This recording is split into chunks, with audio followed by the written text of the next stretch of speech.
नमस्कार, मधेसवाणी कार्यक्रममा आज हामीसँग हुनुहुन्छ जनमत पार्टीका महासचिव चन्दन सिंह। सर्वप्रथम मैले कार्यक्रममा स्वागत छ कार्यक्रममा। धन्यवाद तपाईँलाई। हजुर, जसरी कि आसन्न आगामी प्रदेश र प्रतिनिधि सभाको चुनावको मिति मङ्सिर 2 गते गर्ने भए निर्वाचन आयोगले सरकार समक्ष प्रस्ताव गर्यो। भनेपछि अब करिब 5 महिना बाँकी छ प्रदेश र प्रतिनिधि सभाको चुनावको। खास गरी चुनाव नजिकै गर्दा जनमत पार्टीको तयारी कस्तो छ? जनमत पार्टीले कस्तो, जसरी अब स्थानीय तहको चुनावमा जुन किसिमको परिणाम आयो त्यसबाट के पाठ सिक्यो र आगामी चुनावको कस्तो तयारी छ? सर्वप्रथम तपाईँले मधेसवाणीमा धेरै पछि म आएर त्यसले धन्यवाद।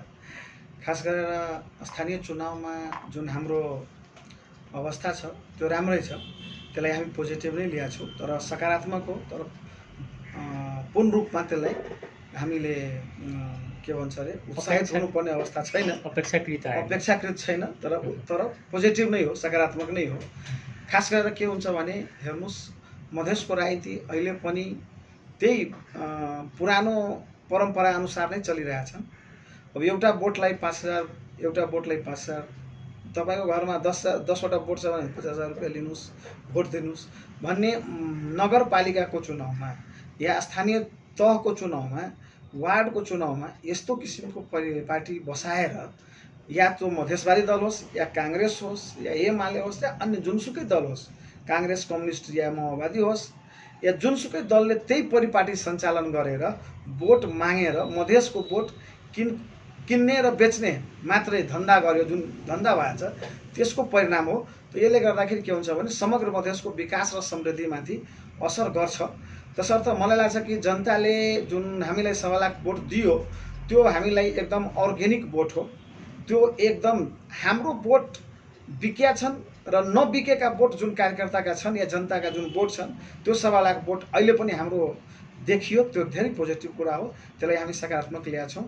र आगामी चुनाव, आउँदो चुनावमा प्रदेश सभा र संसदीय चुनावको जुन हुन्छ त्यसमा जनमत पार्टीको तयारी चलिरहेछ। हाम्रो हरेक जिल्लामा जिल्ला स्तरीय समीक्षा बैठक, क्षेत्र स्तरीय, गाउँपालिका, नगरपालिका लेभलमा हामी बैठकहरू जारी गरेका छौँ।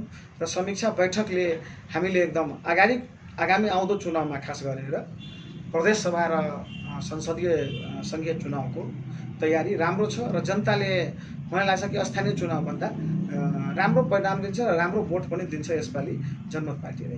हजुर, भनेपछि जनमत पार्टी यो चुनावबाट, आगामी चुनावबाट प्रतिनिधि सभामा प्रतिनिधित्व गर्न पाउँछन्? पाउँछ, मजाले पाउँछ। प्रतिनिधि होइन, हामीले हाम्रो उपस्थिति राम्रै हुन्छ, त्यो हामी विश्वस्त छौँ। हजुर, तर खास गरी तपाईँहरूको चुनावी एजेन्डा के हुने त? चुनावी एजेन्डामा खास गरेर जुन हाम्रो प्रत्यक्ष लोकतन्त्र र जनता राजको जुन हाम्रो एजेन्डा छ त्यो मुख्य एजेन्डा हो हाम्रो। र प्रत्यक्ष लोकतन्त्र जनतामा हामीले जुन आज 2वटा नगरपालिका, हनुमाननगर, कनकालनी, बलानबिउमा जुन जित्यौँ, त्यहाँ तपाईँले स्पष्ट गरेर हेर्न सक्नुहुन्छ। र 20वटा वाडा लगभग जित्यौँ। त्यो वाडामा खास गरेर जुन पहिलाको गाउँ विकास समिति थियो त्यो आजको एउटा वाडा छ भन्दाखेरि 20वटा गाउँ विकास हामी जित्यौँ।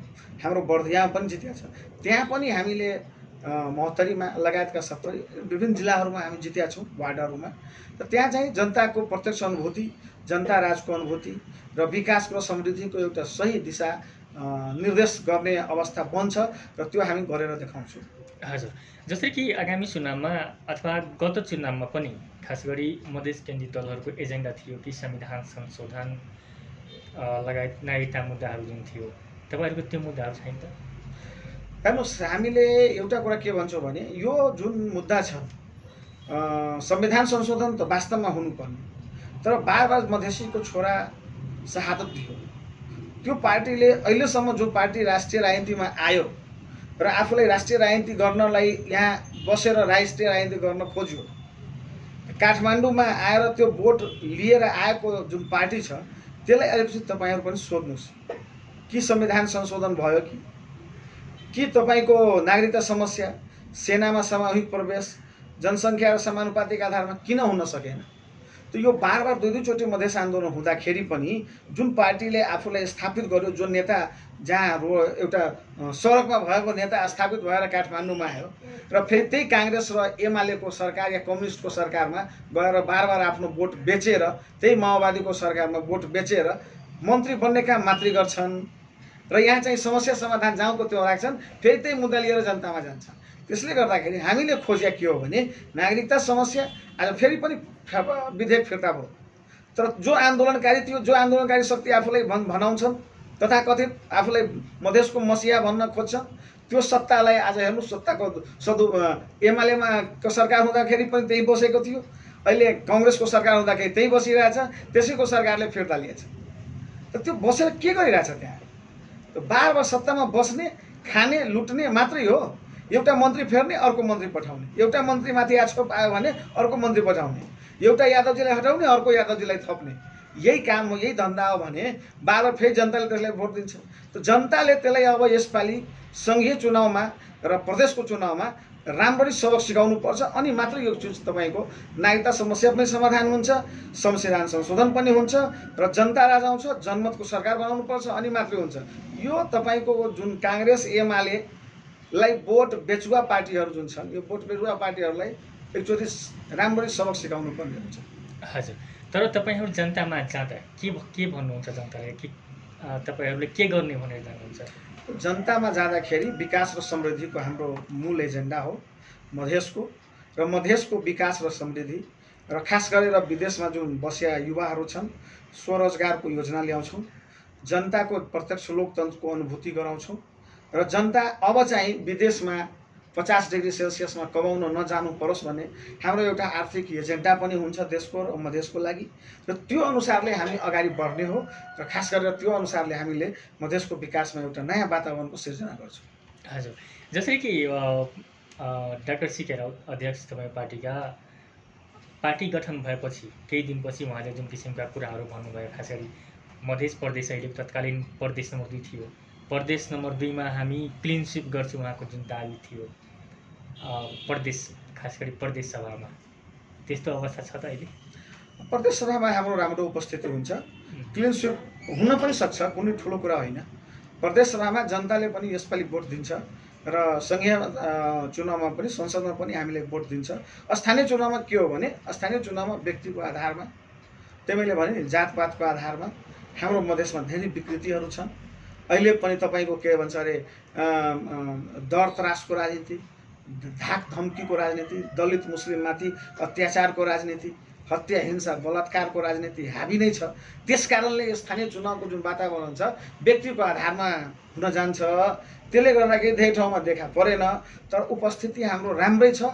हरेक वार्डमा, हरेक ठाउँमा, हरेक बुथमा राम्रो भोट परेको छ जनमतको, तपाईँ सर्वेक्षण गर्न सक्नुहुन्छ। हजुर, भनेपछि मधेस प्रदेशमा जनमत पार्टीले आफ्नो सरकार बनाउने अवस्था ल्याउँछ? एकदम मजाले आउँछ। तर जनमत पार्टीका त्यो किसिमको क्याडरहरू देखिएको छैन, जस्तो फेसहरू, खास गरी जुन फेस हुन्छ बाहिर देखाउने फेस, जनमत पार्टीमा 4-5 जनादेखि भन्दा बढी छैन। जस्तै कि अब अध्यक्ष, त्यसपछि अब तपाईँ हुनुभयो, त्यसपछि अब हाम्रो इन्जिनियर बसन्त कुशवाहा लगायत 4-5 जना फेस मात्रै छ जुन जनमत पार्टीमा देखिएको छ, अन्य फेसहरू छैन। अनि कसरी जनताले फेरि तपाईँहरू जुन अब प्रदेशमा पनि क्यान्डिडेट दिनुपर्ने, सङ्घको चुनावमा पनि दिनुपर्ने, हेर्नुहोस् त्यो तपाईँले लाग्यो होला। अहिले भर्खर तपाईँको पन्जाबको चुनाव भएछ, भगवन्त मान त्यहाँको 47 वर्षको युवा त्यहाँको मुख्यमन्त्री भयो। प्रकाश सिंह बादल जुन 70 वर्षको 80 वर्षको बुजुर्ग, त्यसको आफ्नो छोरा नाति ज्वाइँ छोरी सबै चुनावमा हार्यो, र भगवन्त मानले खडा गरेका युवा एउटा पनि फेस तपाईँले हेर्नु भएको थिएन, सबै नयाँ नयाँ फेसहरू आएछन्। त्यस्तै दिल्लीको चुनावमा हेर्नुहोस्, मधेसको राजनीतिमा अब चाहिँ सङ्घीय चुनावमा र संसदीय चुनावमा र खास गरेर प्रदेशको चुनावमा अब त्यही अवस्था आउनेवाला छ, र पुरा नयाँ युवा आउँछन् र नयाँ किसिमले। यहाँ तपाईँ उदाहरणको लागि बालेन्सा हेर्नुहोस्, काठमाडौँको स्थिति हेर्नुहोस् न, त जनता अब बुझिरहेछ। अब मधेसको पनि युवाहरू, महिलाहरू, बुजुर्गहरू सबैमा होइन, नयाँ युवा पुस्तालाई चेन्ज ल्याउनुपर्छ, दिनुपर्छ। त्यही परम्परावादी पुरानो सांसद विधायक भइसकेका मान्छेहरूलाई ल्याएर हामी पनि पार्टीमा दिने होइन हो। ठिक छ, हामीसँग तपाईँले भिजुअल फ्रेस तपाईँले हेर्न चाहनु भएको छ, तर त्यो हामीले देखाएको पनि छैन। तर हजारौँको मासमा हाम्रो इन्जिनियर छन्, पढा लेखा युवाहरू छन्, मास्टर डिग्री गरेका छन्, जुन चुनाव लड्छ र यसपालि राम्रो परिस्थिति ल्याउँछ मधेसमा र मध्य प्रदेशमा पनि देशमा पनि, यो कुरा हामी स्पष्ट हेर्छौँ। हजुर, खास गरी जनमत पार्टीबाट प्रदेश वा सङ्घमा उम्मेदवारका लागि कस्तो क्याटेगोरी छ अथवा त्यसको उसको खास गरी कस्ता व्यक्ति उम्मेदवार हुने तपाईँहरूको क्याटेगोरी हुन? ठिक छ, राम्रो क्याटेगोरिया भन्नुहुन्छ, क्राइटेरिया भन्छ। क्राइटेरिया तपाईँको के छ भने हामीले पनि क्राइटेरिया राम्रै तोकेका छौँ। हामीले खास गरेर मधेसको जुन युवाहरू छन् त्यो स्वच्छ पहिला हुनु पर्यो, भ्रष्टाचार मुक्त हुनुपर्ने हो त्यो व्यक्ति, र देशमा एउटा के छ भने भिजन दिन सक्ने र डक्टर सिके राउत एउटा वैज्ञानिकको साथमा काम गर्ने एउटा जुन युवा टिम छ त्यो एउटा प्रोत्साहित गर्न सक्ने र एउटा देशमा चाहिँ भोलि गएर त्यो भिजनेबल लिडरको रूपमा स्टेबल होस् भन्ने कुरा हामी त्यो पहिला निर्धारण गर्छौँ र त्यो स्वच्छ हुनु पर्यो। फर्स्ट हाम्रो प्रायोरिटी छ। कुनै पनि गलत काममा मुछेको हुनु भएन, त्यस्तोलाई हामी प्रायोरिटी दिन्छौँ। पढा लेखा युवा हुनु पर्यो र युवालाई नै हामी बढी, युवा महिलाहरूलाई हामी बढी प्राथमिकता दिन्छौँ। हजुर, अब जसरी जनमत पार्टीले स्थानीय चुनावमा कसैसँग गठबन्धन नगर्दा अलि अपेक्षित परिणाम आएन भन्ने तपाईँहरूको निष्कर्ष पनि रहेको डाक्टर सिके राउतसँग हामी कुरा गर्दा पनि उहाँको कुरा थियो कि हामी यसले गठबन्धन भएर चुनावमा गयो विभिन्न दलहरू, हामी कोहीसँग गरेनौँ, त्यो पनि एउटा कारण रह्यो, हाम्रो अपेक्षित परिणाम आएन। र आगामी प्रदेश र प्रतिनिधि सभा चुनावमा गठबन्धन गर्छु भनेर उहाँले भन्नुभयो। तपाईँहरूको एउटा आधिकारिक निर्णय पनि भएको छ भनेपछि गठबन्धन गर्ने जुन निर्णय हो, कस्तासँग गठबन्धन, कुन दलसँग गठबन्धन, अहिले त्यसको बारेमा के छ, कस्तो तयारी? होइन, गठबन्धनको लागि ठिकै भन्नुभयो तपाईँले। गठबन्धनको लागि रामशुकुलजी के छ भने हामीले पनि पोजिटिभै भनिरहेको छु। अहिले पनि जति जे भए पनि मधेसवादी विचारधाराका जुन सङ्गठन छन् या पार्टीहरू छन् त्यसलाई एउटा के लाग्छ कि छुट्टै छुट्टै भएर आफ्नै गोरुको 12 टका भनेर चल्दैन। या त मिलेर समस्या समाधान गर्ने हो। मैले अघि पनि भने नि, समस्या समाधान गर्नको लागि गठबन्धन गर्ने हो भने गरौँ, न त समस्याले त्यही बल्झाएर खालि सत्तामा आउनको लागि गठबन्धन गर्ने हो भने त्यसको औचित्य रहँदैन। तसर्थ हामीले पनि गठबन्धनको पक्षमा छौँ, हामी कुनै विपक्षमा छैनौँ। हामी गठबन्धन चाहेका पनि हौँ, तर गठबन्धन चाहेकोलाई सबैलाई लागिरहेको थियो कि होइन डाक्टर सिके राउत गठबन्धन गर्न नखोजेको हो। त्यसले गर्दाखेरि हामीले आधिकारिक रूपमा नै प्रेस विज्ञप्ति जारी गरेर नै डाक्टर सिके राउत आफैले हस्ताक्षर गरेर होइन सबैले भनिरहेछ कि गठबन्धन तपाईँबाट नभएको हो, तपाईँबाट पहल नभएको हो, त्यस्तो मेसेज नजाओस्। त्यो मेसेज हटाउनको लागि हामीले के गरेका हौँ भने गठबन्धन हामीले गर्नुपर्छ, त्यो एउटा मेसेज जाओस् र त्यसमा चाहिँ जुनसुकै पार्टी हुन्छ, मैले यो त्यो भन्न होइन, तर विचारको लागि जहाँसम्म भन्छ भने देश विकास र समृद्धिको लागि, मधेसको रियल विकास र समृद्धिको लागि, मधेसको जुन अवस्था छ त्यसको जसले समस्या समाधान गर्न सक्छ त्यसको लागि त्यससँग मात्रै गठबन्धन हुन सक्छ। र त्यो विचारधारामा जो बोकेका हुन्छन्, मधेसको विचारधारा बोकेका पार्टीहरू विभिन्न छन्, त्यो वास्तवमा मधेसको समस्याप्रति सजग भएर अब लाग्ने हो भने त्यो गठबन्धन गर्न सकिन्छ। त्यो ठुलो कुरा होइन। हजुर, भनेपछि मधेसमा आधारित दलहरू मात्रै तपाईँहरूको गठबन्धन हुने सम्भावना? त्यसलाई त हामी यो नभनौँ। गठबन्धन भनेको के छ भने कुनै पनि आधारलाई, मधेसलाई आधार त पहिला त्यही आधार हो, नम्बर 1 त त्यही हो। तर के छ भने देश र विकास र समृद्धिको एउटा नयाँ स्ट्रक्चर हामीले जुन डाक्टर सिके राउतले प्रतिपादन गर्न खोजेका हुन्, देशमा दिन खोज्नु भएको छ, त्यो चिजलाई हामीले जहाँसम्म जसले स्वीकार्न सक्छ भने त्यो सबै दलसँग गठबन्धन हुन सक्छ। हजुर, अहिले जसरी गठबन्धनको कुरा गर्दा 5 दलीय गठबन्धन एकातिर छ, त्यो गठबन्धनै आगामी चुनावसम्म जाने पनि गठबन्धनका नेताहरूको जुन भनाइहरू आउँछन्।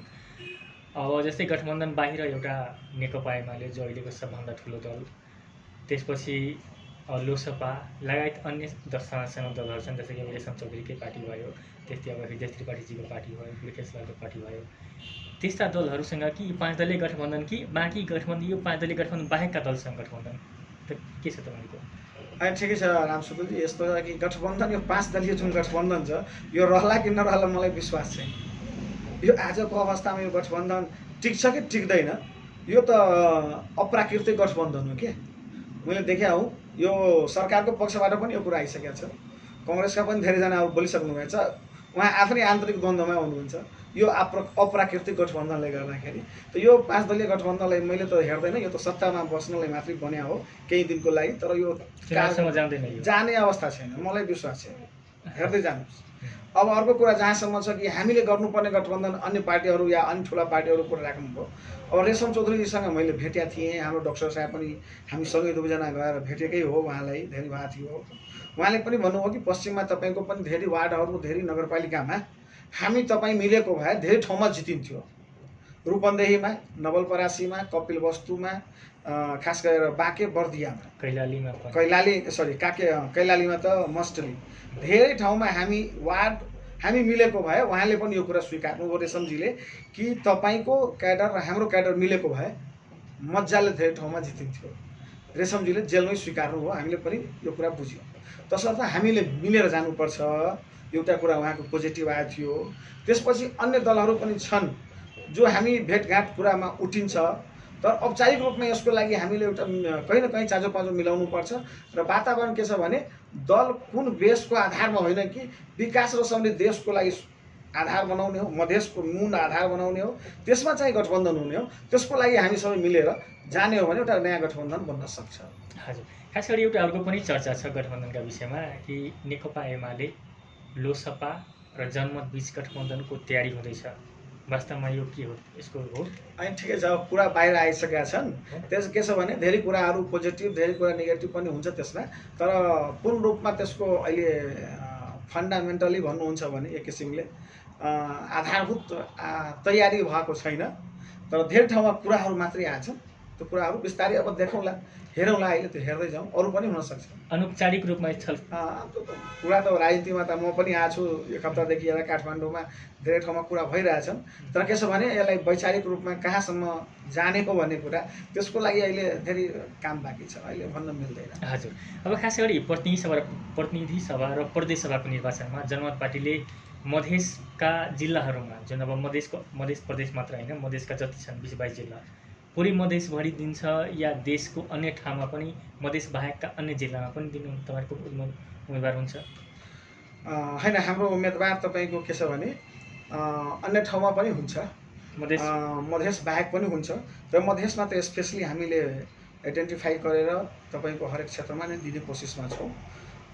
जहाँसम्म कुन क्षेत्र कहाँ कतिसम्म सकिन्छ गठबन्धन हुने त छुट्टै कुरा हो, त्यो बाहेक तर हामी पुरै मधेसमा र अरू ठाउँमा पनि काठमाडौँ भैलीमा पनि दिन्छौँ, अरू जिल्लामा पनि दिन सक्छौँ। काठमाडौँमा पनि उम्मेदवार हुन्छ? हुन्छ।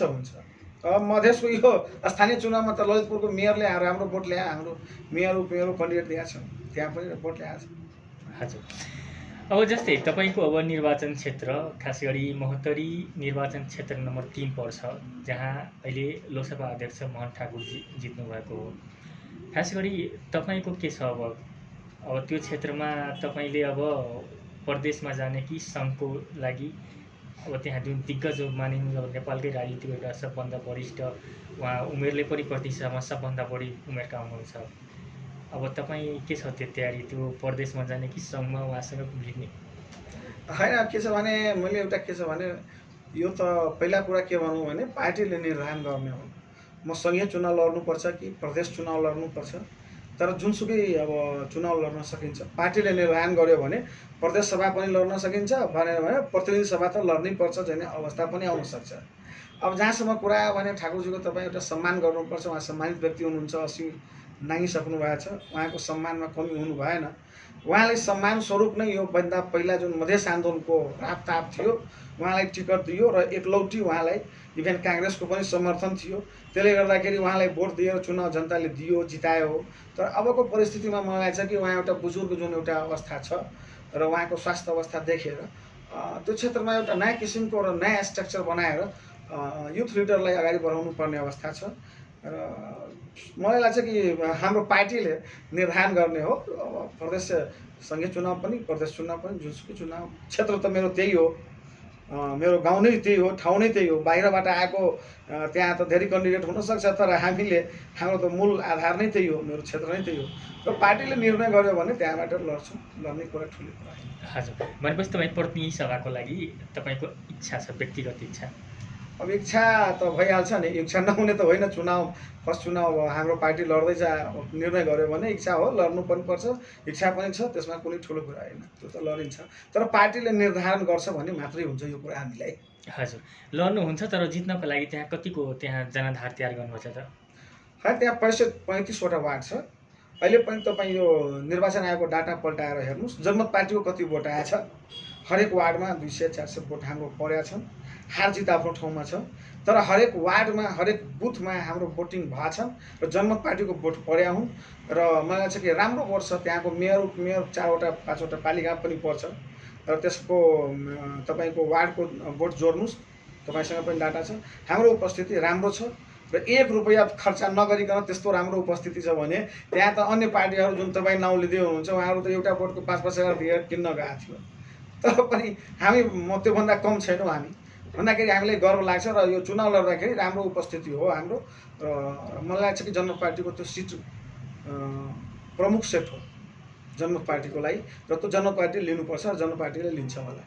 भनेपछि जित्ने सम्भावना छ तपाईँको? छ भन्न सकिन्छ। अनि यदि ठाकुरजी फेरि उम्मेदवारी दिनुभयो भने? त्यो अहिले विचार गरौँला। त्यो ठाकुर अब उहाँको विचार, मैले त उहाँसँग सोधेको छैन, कुरा पनि भएको छैन। कति प्रभावित हुन्छ उहाँले यदि उहाँले प्रभावित अब त्यति गर्न सक्ने अवस्था त मैले देखेन। तर खास गरेर उहाँप्रति एउटा सम्मान जुन छ सबैजनाले, उहाँलाई एउटा नयाँ किसिमले जानुपर्ने अवस्था हुन्छ। र यस्तो जुन पार्टीगत चुनावमा गयो भने उहाँले लाई गाह्रो जो मलाई महसुस भइरहेको छ। उहाँलाई गाह्रो हुन्छ उहाँलाई। अलि उहाँले विचार गर्नुपर्छ र त्यसको लागि सबैले विचार गरिदिनुपर्छ उहाँको लागि। हजुर, अब यस्तै खास गरी जुन अब तपाईँको जनमत पार्टीका अध्यक्ष डाक्टर सिके राउत, उहाँको विषयमा पनि अहिले सर्वोच्च चासोको विषय छ।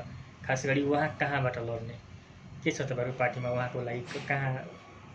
होइन, अब के छ भने डाक्टर सिके राउतजीको पनि क्षेत्र त्यस्तै पऱ्यो। तपाईँ जस्तै हाम्रो क्षेत्रमा ठाकुरजी आएर बस्नु भएको छ, त्यस्तै उपेन्द्रजी पनि उहाँको क्षेत्रमा आएर बसिदिनु भएको छ।